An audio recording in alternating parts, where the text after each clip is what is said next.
Okay, speaking on creating a movement, the title troubles me because how do you create a movement?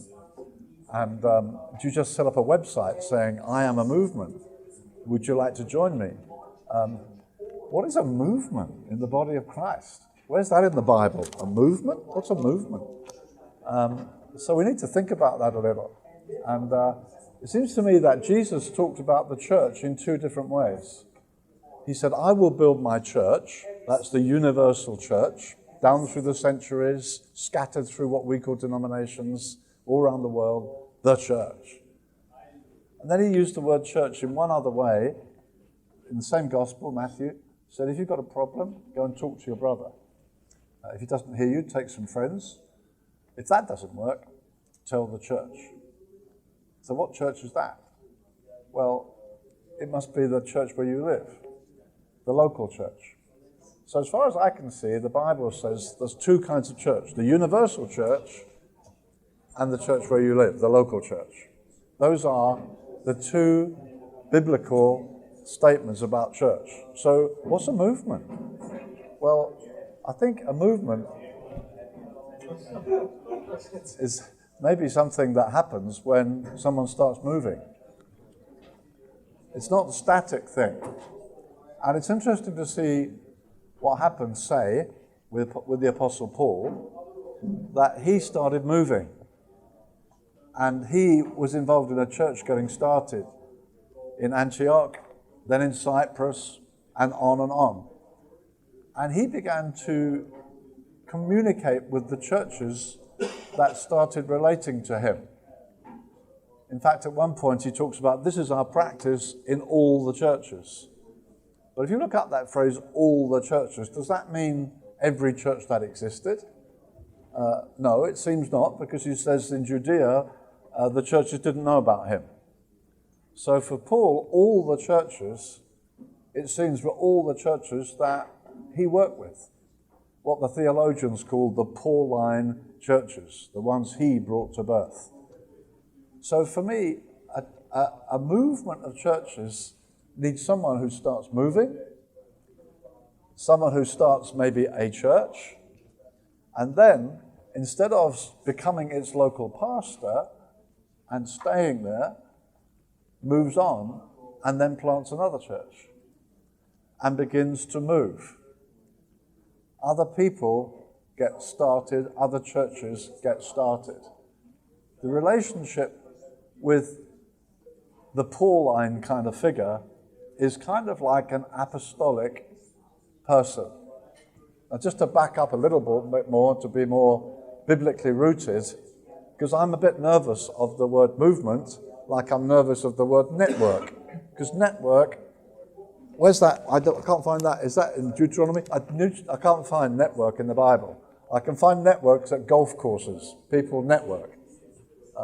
It's a good word, fun word, but I don't know how you build with it, because I can't find any biblical principles around it.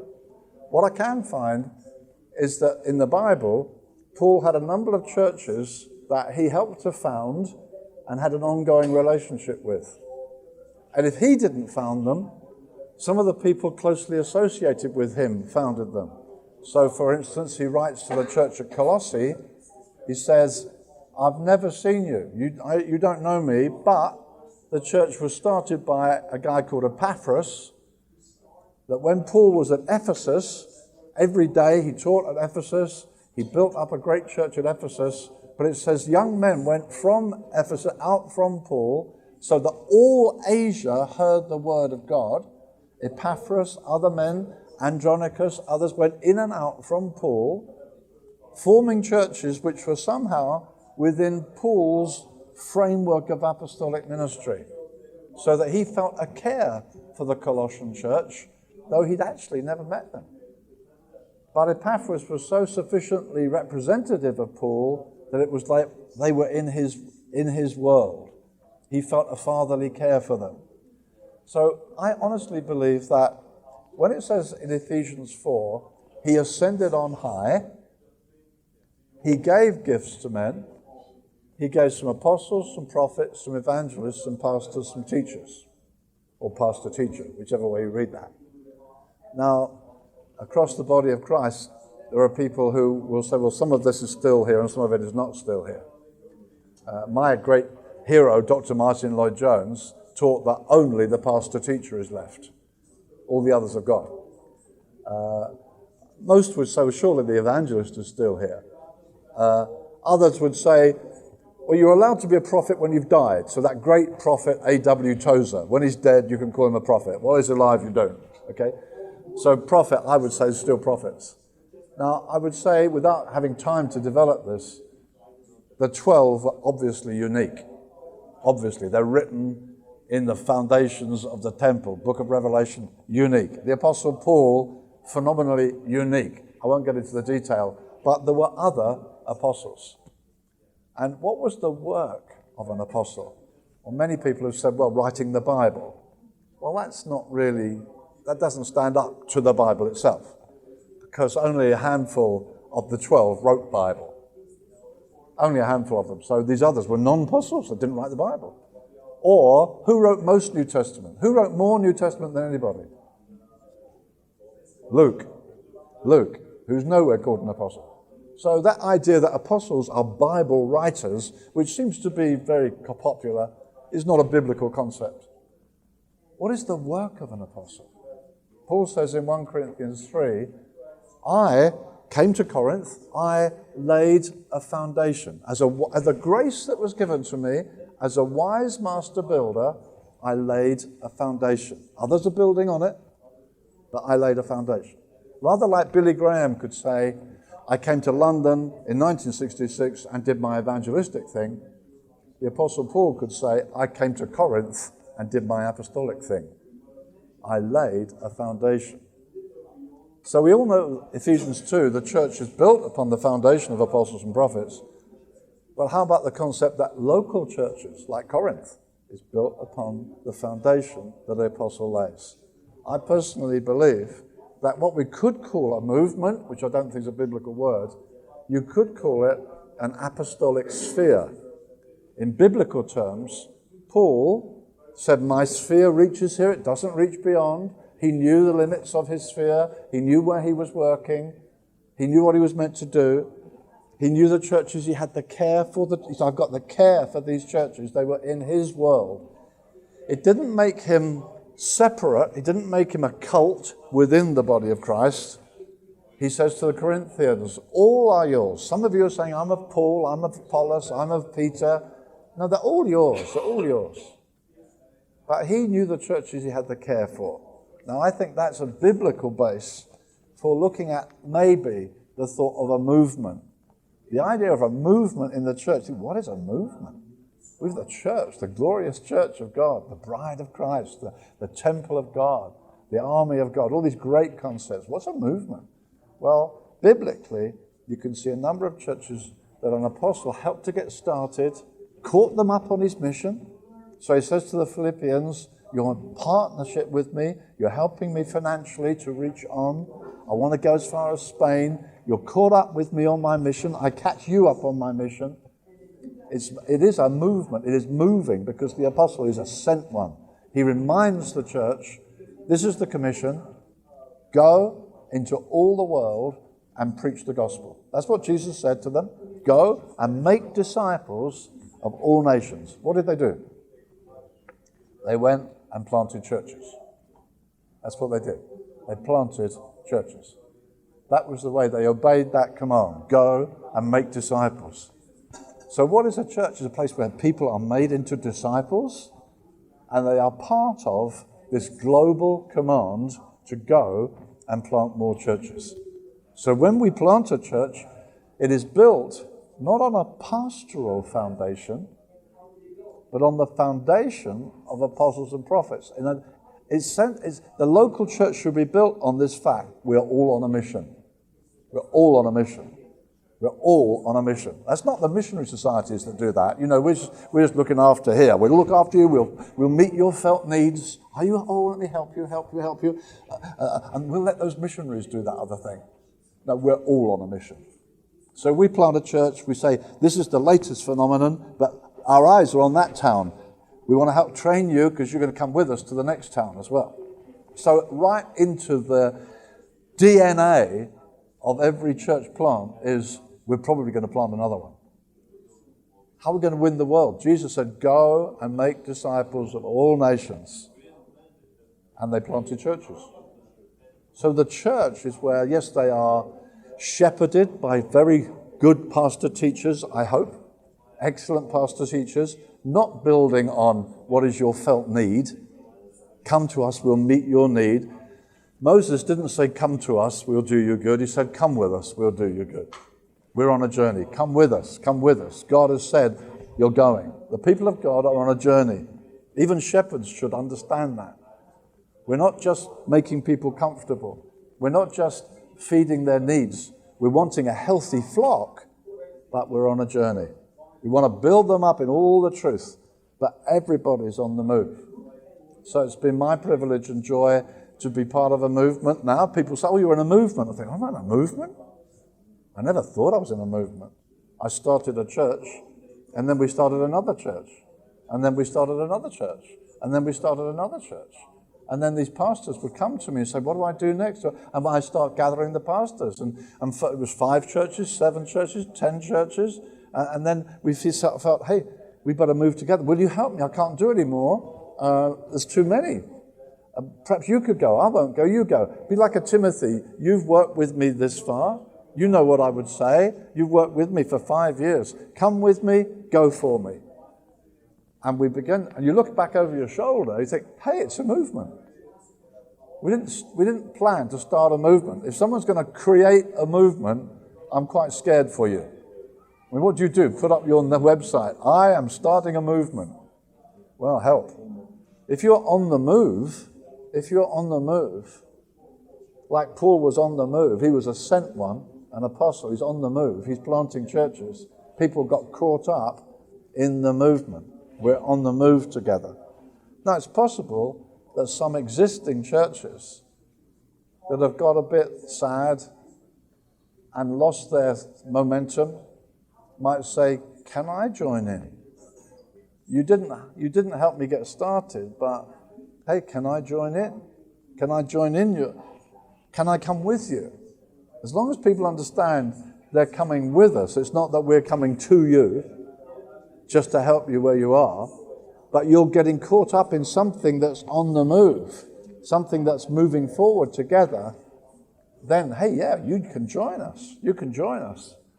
So when we have been going for some years, I was asked the question by someone, how many churches did you actually start? And how many churches join your movement? And I said, I've never counted. And we were 70 churches at that time. And I literally stopped and I went through them. We started that. Oh, they said, can we join? I counted it. Out of the 70, to my amazement, it was 35. Amazed me. I think the tendency is much more now we're starting them. But at one time it was, people said, well, can we join what you're doing? So I think as long as people understand. So it's important that people understand what they're part of.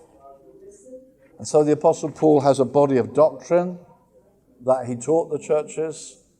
He talks about, he actually uses the phrase, you are poured into this mold. In other words, there's a body of doctrine, like it says in Acts 2.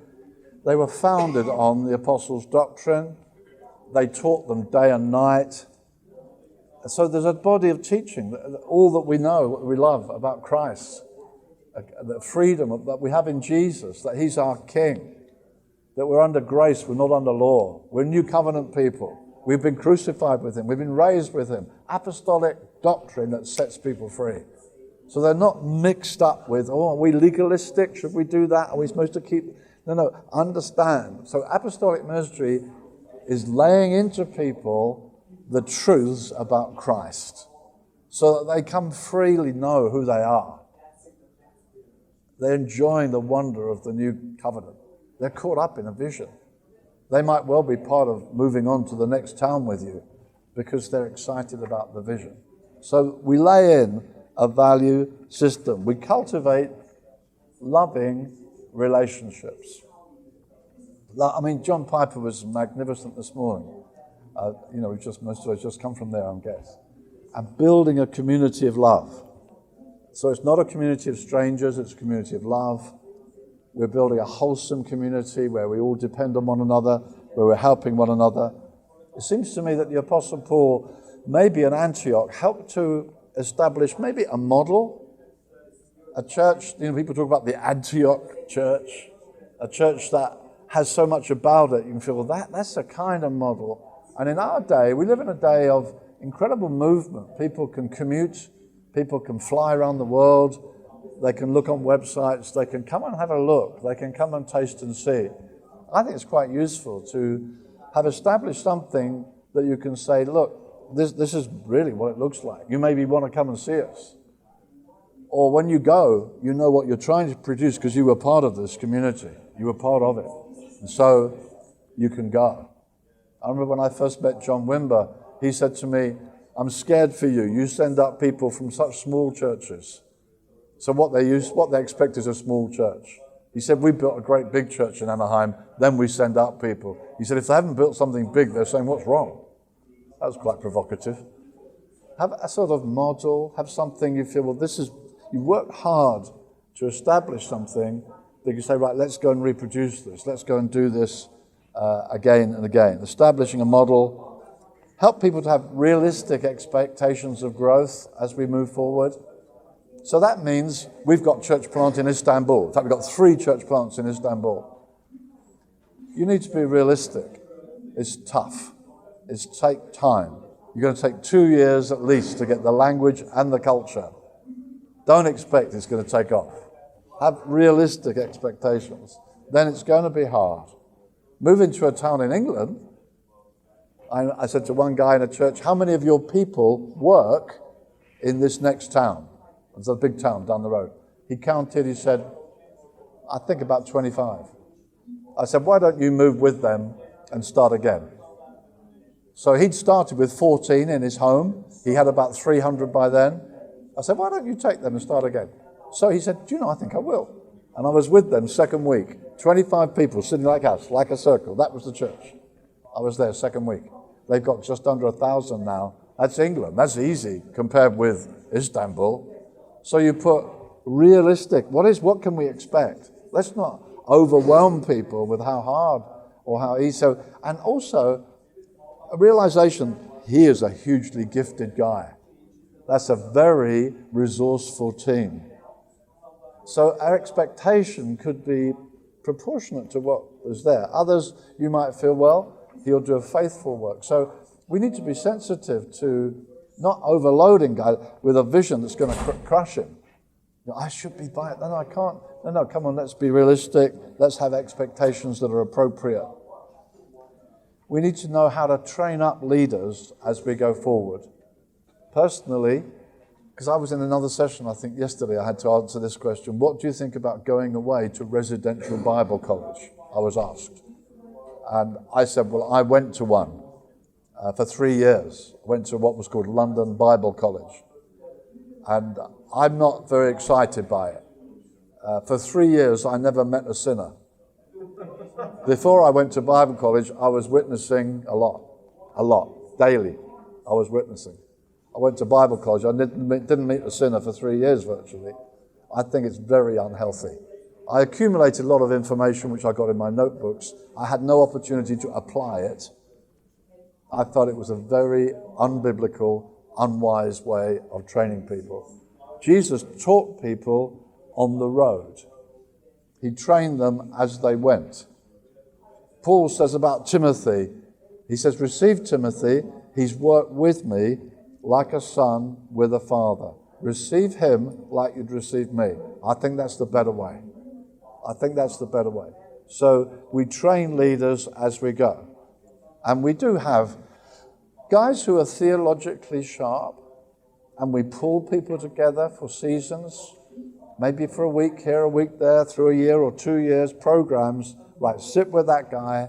He'll help you on church history. He'll help you on dogmatic theology. He'll help you on maybe learn Greek. Do you want to learn Greek? Can we help you with that?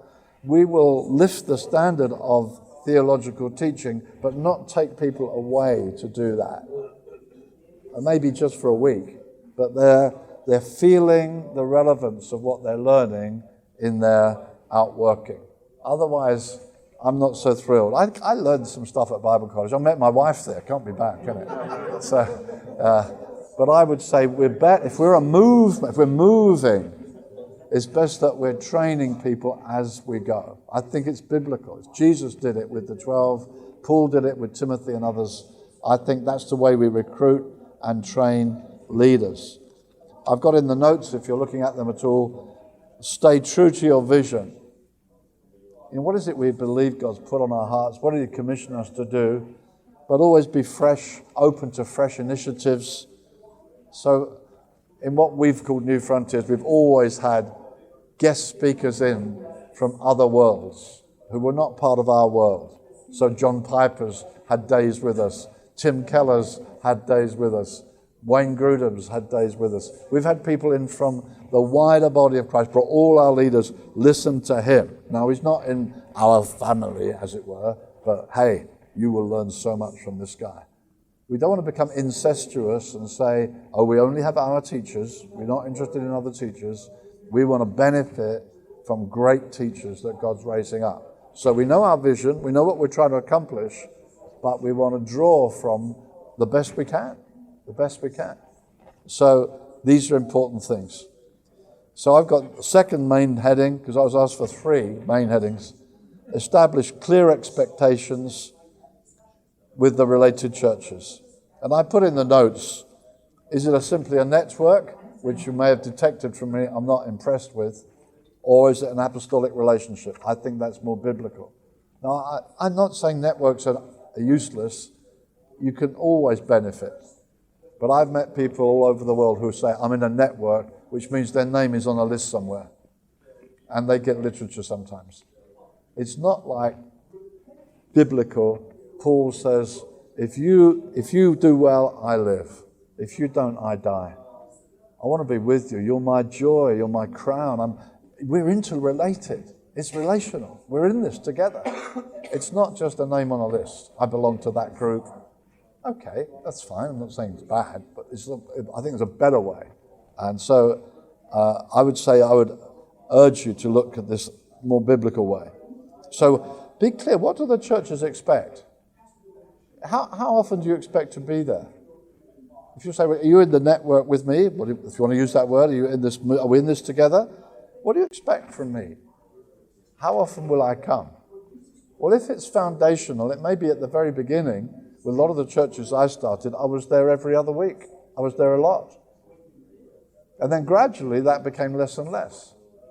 Other churches that were a long way away were involved in churches in India. I'd say I can come twice a year and I'll do like 2 weeks with you. We'll work hard, but I can't do more. And so we understand what we're talking about, because there's nothing worse than he said and he never turned up. I thought, but it didn't work out. So we need to be as clear as we can. What are you expecting? What do we hope to get from this? Now, I would say in the early days, you would hope to get quite a lot, because it's foundational teaching. It's getting principles established.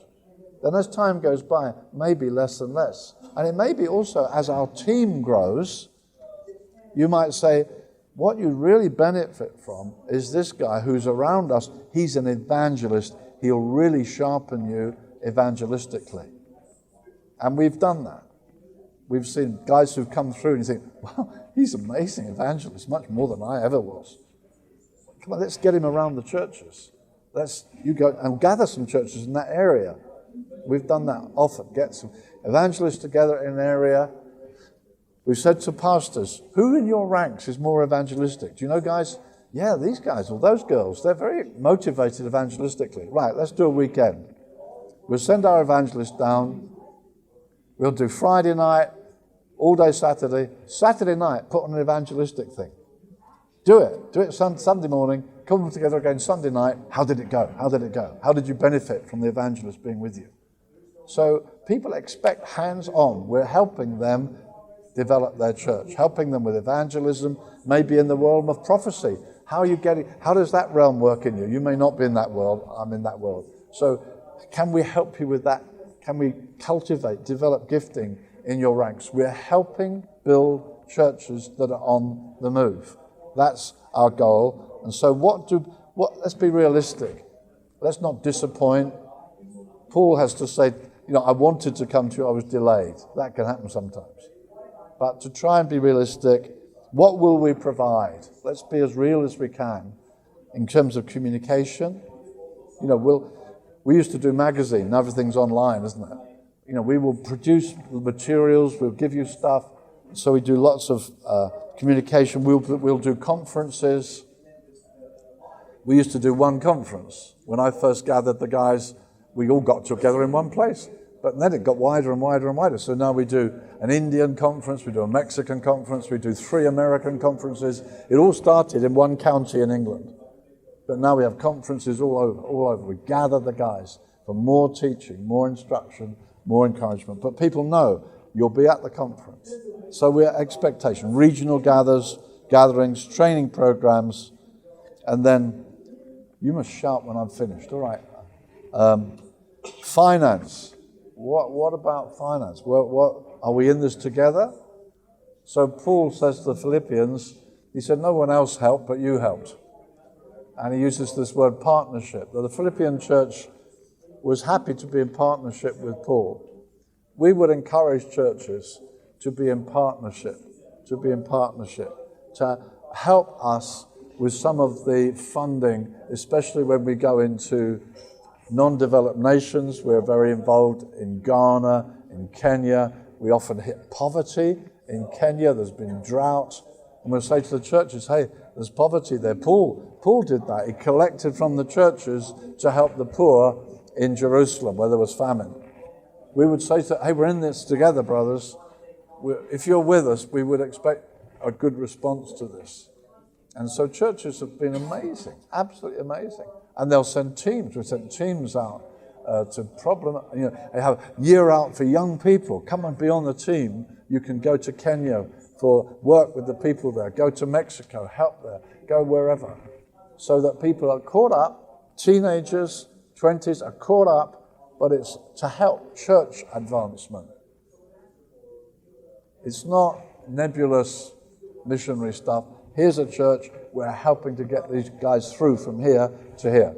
So we've sent teams to Brașov in Romania, we've sent churches. So, because it's the church, the local church is the answer to the world. The local church is the key. It's the local church that must invade secular society, as Martin would put it. We want to get the church on the move, so we're always trying to help the church. And so lastly, my 3 points. Gathering a team. I think teamwork, it's funny, team isn't a Bible word, is it? But it's a wonderful concept. And we just need to be careful that we don't,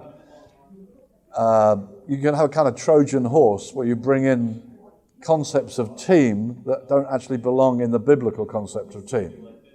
So you may make a big thing of the word team, and then someone says, hey, in a rugby team we do this, or in a cricket team you do this. You think, well, that's not very biblical. Well, it's team. Well, so we just need to get the good stuff out of team, but be careful of the bad stuff.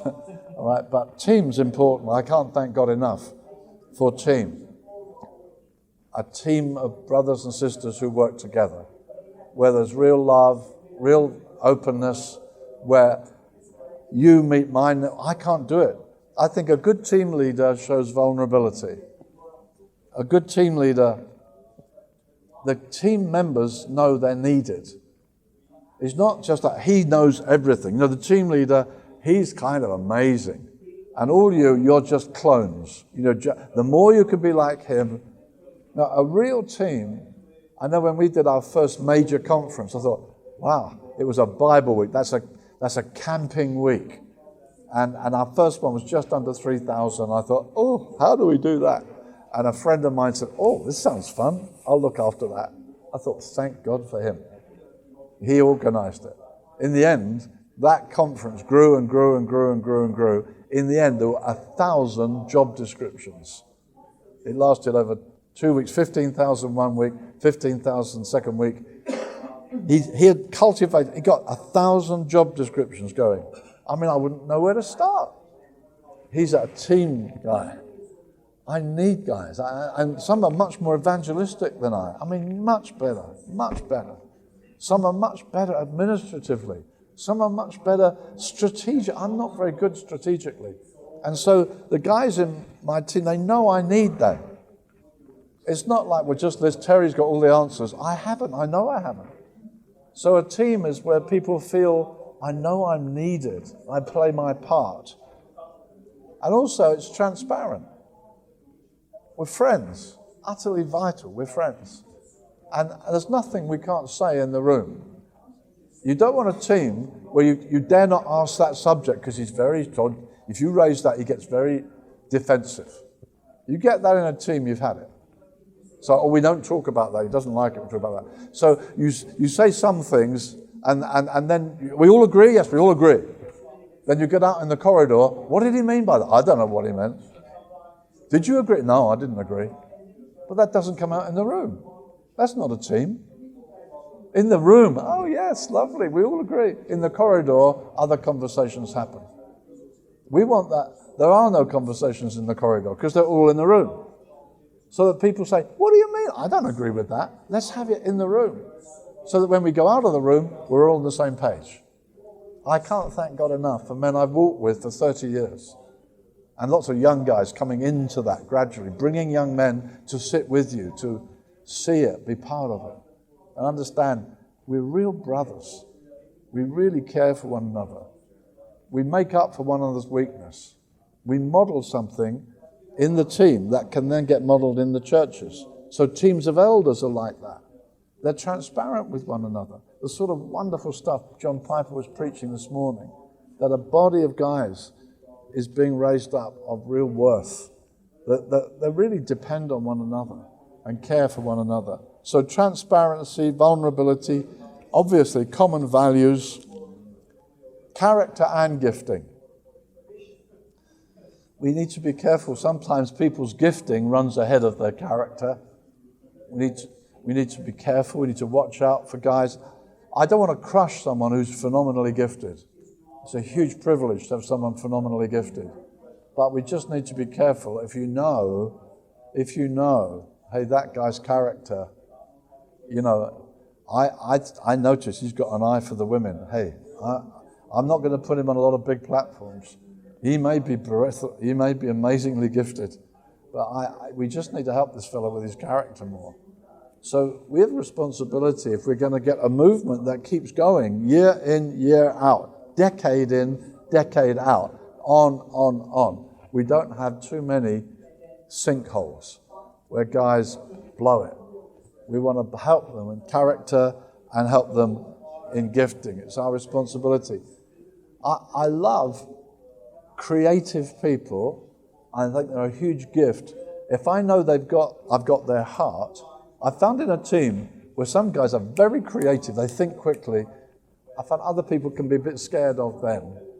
And they say, is he really submitted? I mean, he's so bright. Well, hey, thank God for his brightness. He's helping us. If we know he has his heart, I don't want to crush that creativity because we all benefit from it. We can all benefit if we have someone who's really sharp and sees, if I got his heart. And sometimes I found in a team where other men are slightly inclined to be yes men, they're scared of the quick thinker. They think, oh, is he submitted? Well, if I know his heart, hey, come on, let's all gain. And I've tried to teach people, let's gain from his insight, amazing insight. And you don't have to take everything he says either. I love the way Jethro came to Moses. He said to Moses, what are you doing, Moses? Everybody's queuing up to see you. Moses has got the whole nation queuing up to see him. And Jethro says to him, why don't you set up 50s, 100s, 10s? The other guys, wow, what an amazing idea. See, Moses did not say to Jethro, hey, listen, I speak to God every day. Hey, look at the face shining. Don't you think God might have mentioned that to me? He doesn't say that to Jethro. He said, wow, that's really helpful. But notice this, we still follow the cloud. We don't follow Jethro. Jethro didn't take over. He just fed in wonderful wisdom, which Moses did not crush. He didn't say, I'm the leader around here, thank you.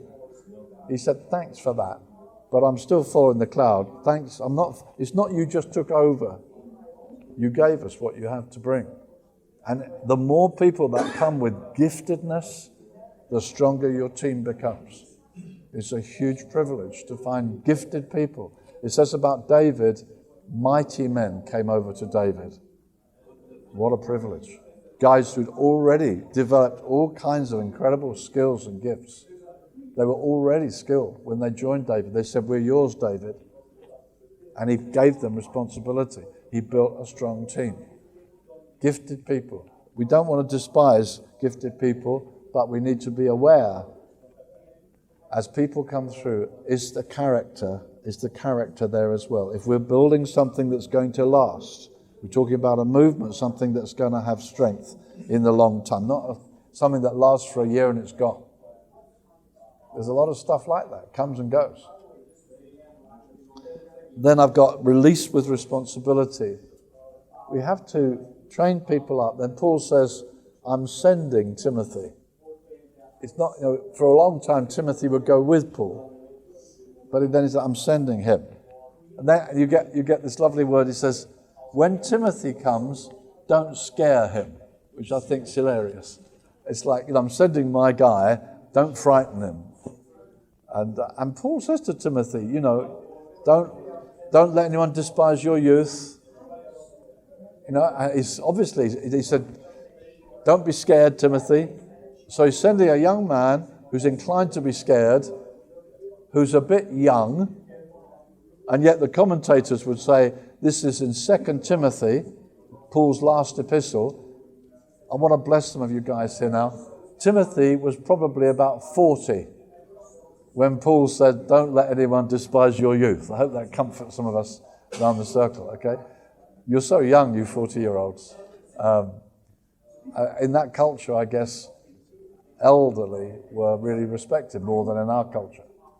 But he's young and he's often sick. Are you sure you're sending the right guy, Paul? No, I've got no one like him. This wonderful passage in Philippians. I've got no one like him. He genuinely cares for you.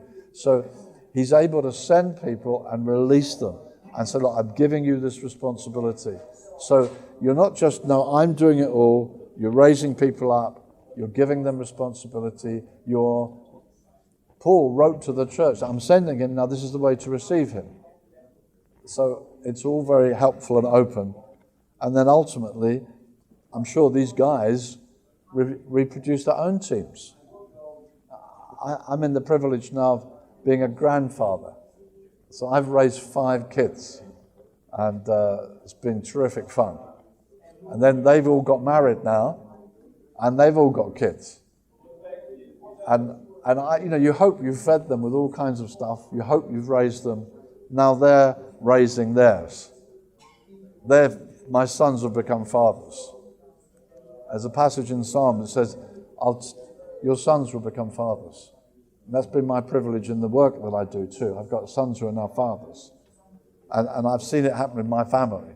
I love my grandkids, but they're not my responsibility ultimately.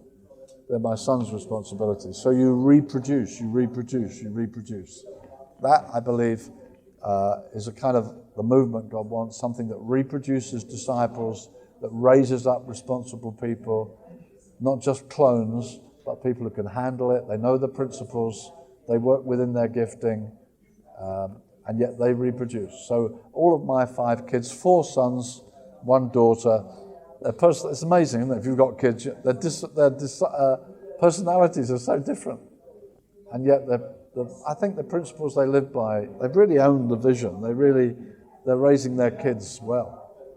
And they're all in Christian ministry. All my kids are in Christian ministry. But they're all got a slightly different gift, different way. And my daughter is married to a pastor in Cape Town now. And all the others are in ministry. They do it, they've got their way, their style, their gift. But I think the values are there. So similarly, in the body of Christ, we want to make space for flair and gift. We don't want to make clones. We don't want to, you have to do exactly like I did it. I don't think that's, but if the values have gone, we've lost so much. So we want the values to hold. The style may differ, but the values are consistent because, well, we've tried as far as we know how to be biblical and to reproduce.